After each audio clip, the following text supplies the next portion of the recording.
یہ ایک ٹیلی فونک گفتگو ہے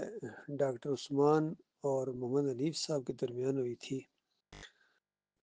اور اس میں حوالہ دے رہے ہیں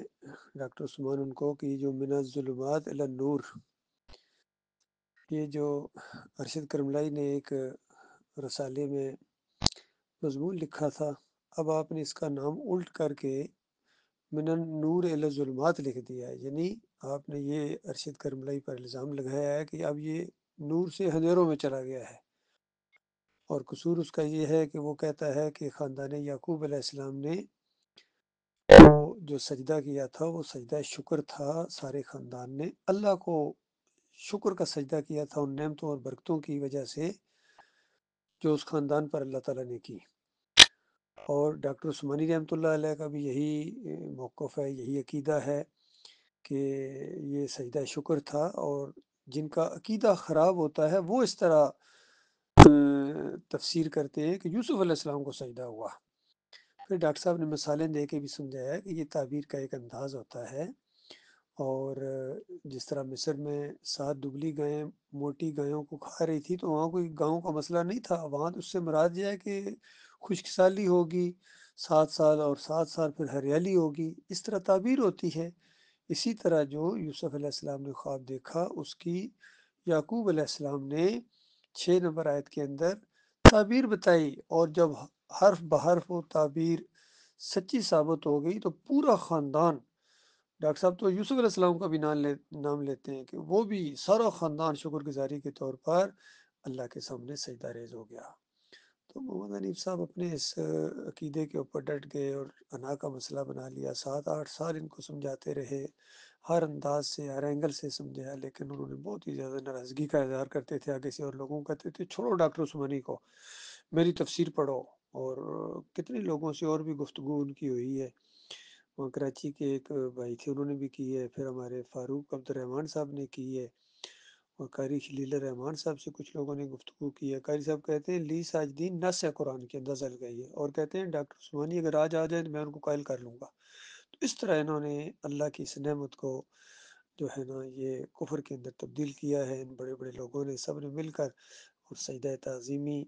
اس جماعت کے اندر لیا ہے۔ یہ بہت ہی زیادہ افسوسناک واقعہ پیش آیا ہے، اور بڑی آزمائش ہوئی ہے جماعت کی، کیونکہ ڈاکٹر عثمانی رحمۃ اللہ علیہ نے بہت ہی زیادہ محنت کے ساتھ اس جماعت کو قائم کیا تھا، توحید کی دعوت دیتے تھے، رد شرک کرتے تھے، طاغوتوں کی نشاندہی کرتے تھے، اور بہت ہی زور و شور کے ساتھ دعوت پھیلائی ہے ڈاکٹر صاحب نے، اور بڑی امیدیں پیدا ہو گئی تھی کہ اب یہ دعوت انشاءاللہ آگے جائے گی، اور دین اسلام کا غلبہ ہوگا یا ہمیں شہادت مل جائے گی، جس میں بھی کامیابی ہے، دونوں چیزوں میں سے جو چیز بھی دیکھ لیں۔ آج سے 38 سال پہلے میں جب فوج میں تھا تو میں اس دعوت کے اوپر جماعت میں آیا، ڈاکٹر صاحب کی کیسٹ سنی، ڈاکٹر صاحب کا لٹریچر پڑھا میں نے، تو میں تو ایمان قبول کیا میں نے دل کی گہرائی کے ساتھ۔ اس وقت مجھے معلوم ہی نہیں تھا کہ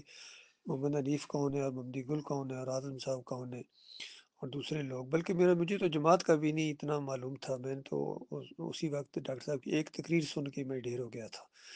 اور ڈاکٹر صاحب کو تھوڑا سا لٹریچر پڑھا، پھر باقی لٹریچر بھی منگوایا، اور میرے دل کے اندر یہ بات اتر گئی۔ میں نے دعوت اللہ اپنے طور پر شروع کر دی تھی، بسوں میں،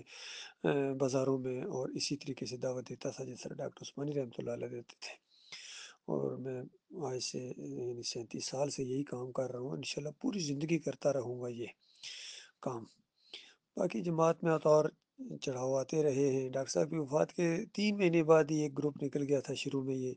امیر بادشاہ کا، عبد القادر سومرو کا، بعد میں عبد الہادی بھی انہی کے ساتھ مل گئے، نکل گئے، یعنی بشیر، یہ جو ڈاکٹر بشیر کے نام سے مشہور تھے ملتانی، یہ بھی اسی طریقے سے نکلتے رہے لوگ،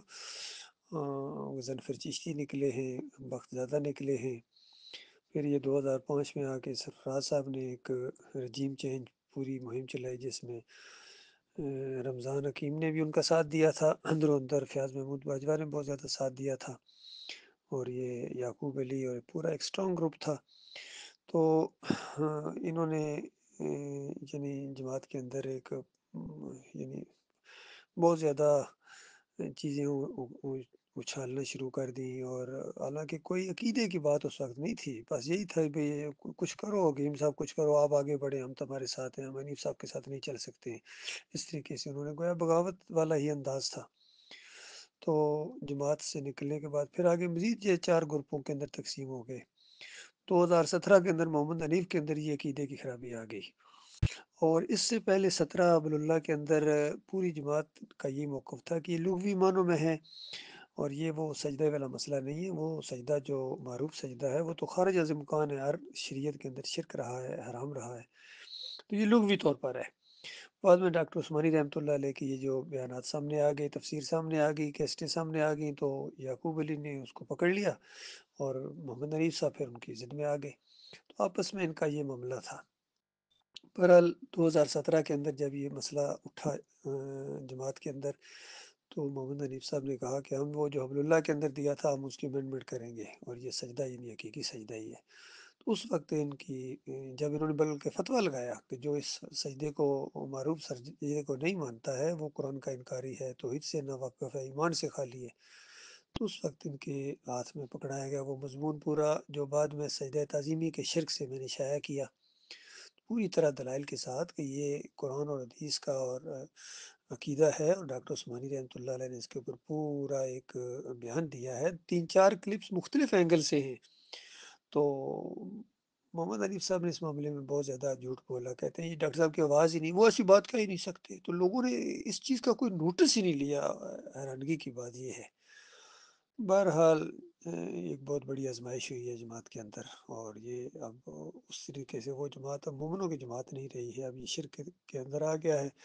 اور یہ جماعت اب مشرکین کی جماعت ہے۔ عبداللہ عمر درانی جس کے امیر ہیں، تو بہت بڑا افسوسناک واقعہ ہوا ہے۔ بہرحال ابھی بھی لوگ اس پر سوچ رہے ہیں، کتنے ایسے لوگ ہیں جو اللہ کو سجدہ مانتے ہیں لیکن پھنسے ہوئے ہیں، کچھ مفادات کی وجہ سے، کچھ دباؤ کی وجہ سے، اور کچھ کم ہمت ہیں، باہر نہیں نکل سکتے کہ لوگ کیا کہیں گے، کہ اس جماعت کی وجہ سے ہمیں کافر مشرک کہتے تھے، اب وہی جماعت خود کافر مشرک ہو گیا، اب کیا کرو گے؟ تو مختلف لوگوں کے مختلف بہانے سمجھ لیجئے یا ان کی مجبوریاں یا تحفظات ہیں، لیکن میں تو اللہ کے بھروسے پر کھڑا ہو گیا تھا کہ سوال ہی پیدا نہیں ہوتا۔ ہم تو شرک سے نفرت کی وجہ سے، شرک سے بچنے کے لیے جماعت میں آئے ہیں، اور اگر اللہ کی کتاب کے مقابلے میں اپنے امیر کو تم گویا رب مان لیا ہے، ان کی بات مانو گے، پھر کیا تو فرق ہے تمہارے میں اور دیوبندیوں میں اور اہل حدیثوں میں اور بریلویوں میں؟ تو کیا امیر اس لیے بنایا تھا کہ اللہ کا مقابلہ کیا جائے گا، یا بعد میں ڈاکٹر عثمانی رحمۃ اللہ علیہ کا مقابلہ کیا جائے گا؟ تو یہ بہت افسوسناک معاملات ہوئے ہیں بھائی۔ بہرحال اللہ کے مخلص بندے اور ڈاکٹر عثمانی کے اصلی ساتھی اگرچہ تھوڑے رہ گئے ہیں، لیکن اس عقیدے کے اوپر، توحید کے اوپر، رد شرک کے اوپر بالکل اسی طریقے سے قائم ہیں، جن اصولوں کے تحت دیوبندیوں بریلویوں کے اکابرین کے اوپر کفر کے فتوے لگے ہیں، شرک کے فتوے لگے ہیں، اور ان کا رد کیا گیا ہے، بالکل انہی اصولوں کے تحت محمد حنیف کا اور عبداللہ عمر درانی کا بالکل رد کیا جائے گا پورے اعتماد کے ساتھ، کیونکہ یہ اللہ کے دین کا معاملہ ہے، یہ ایمان کا معاملہ ہے، آخرت کا معاملہ ہے۔ اللہ تعالیٰ کے فیصلے تعداد کے اوپر نہیں ہوتے ہیں، نہ یہاں دنیا کے اندر نہ یا آخرت کے اندر، وہ تو حق اور باطل کا معاملہ ہوتا ہے۔ لہٰذا جہاں جہاں تک یہ آواز پہنچے، اللہ کے بندوں ان کو ابھی بھی سمجھاؤ، ابھی بھی ان کو سمجھاؤ، ورنہ ان کو ہمیشہ کی آگ کے اندر رہنا پڑے گا، ہمیشہ۔ اللہ تعالیٰ ایسے خوفناک انجام سے بچائے۔